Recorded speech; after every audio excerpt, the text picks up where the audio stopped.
بسم الله الرحمن الرحيم.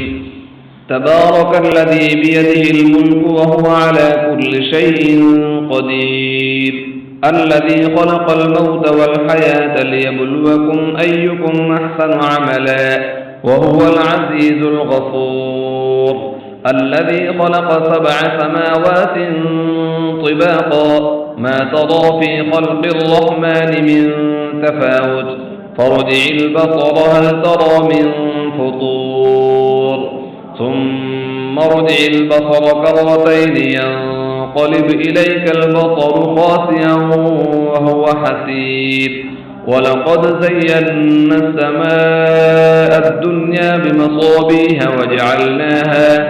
وجعلناها رجوما للشياطين وأعتدنا لهم عذاب السعير، وللذين كفروا بربهم عذاب جهنم وبئس المصير.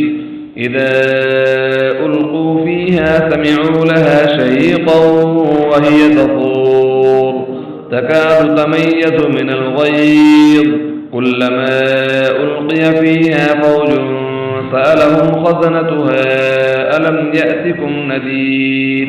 قالوا بلى قد جاءنا نذير فكذبنا وقلنا ما نزل الله من شيء إن أنتم إلا في ضلال كبير.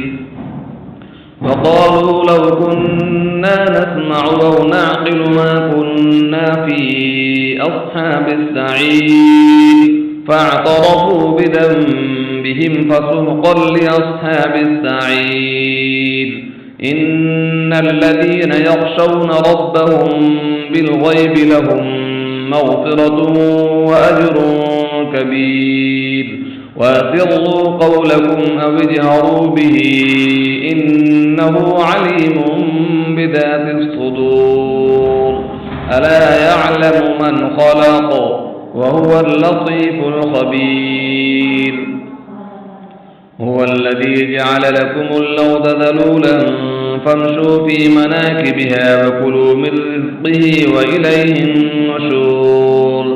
أأمنتم من في السماء أن يخسف بكم الأرض فإذا هي تمور، أم أمنتم من في السماء أن يرسل عليكم حاصبا فستعلمون كيف نذير. ولقد كذب الذين من قبلهم فكيف كان نكير. أولم يروا إلى الطير فوقهم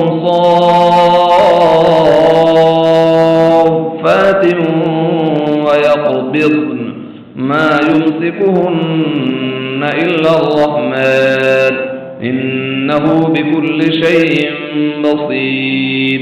أمن هذا الذي هو جند لكم ينصركم من دون الرحمن إن الكافرون إلا في غرور. أمن هذا الذي يرزقكم إن أمسك رزقه بل لجوا في عتو ونفور.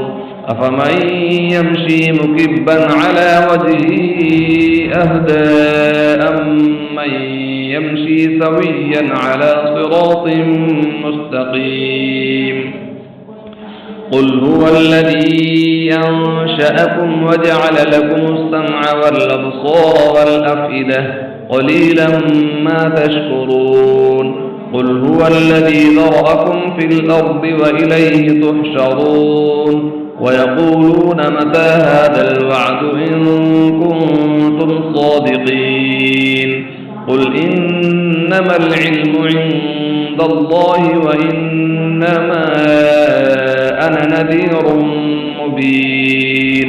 فلما رأوه زلفة سيئت وجوه الذين كفروا وقيل هذا الذي كنتم به تدعون. قل أرأيتم إن أهلكني الله ومن معي أو رحمنا فمن يجير الكافرين من عذاب أليم. قل هو الرحمن آمنا به وعليه توكلنا فستعلمون من هو في ضلال مبين قل أرأيتم إن أصبح ماؤكم غورا فمن يأتيكم بماء معين. Thanks for watching. Don't forget to like, comment, share and subscribe to Al Wahid channel.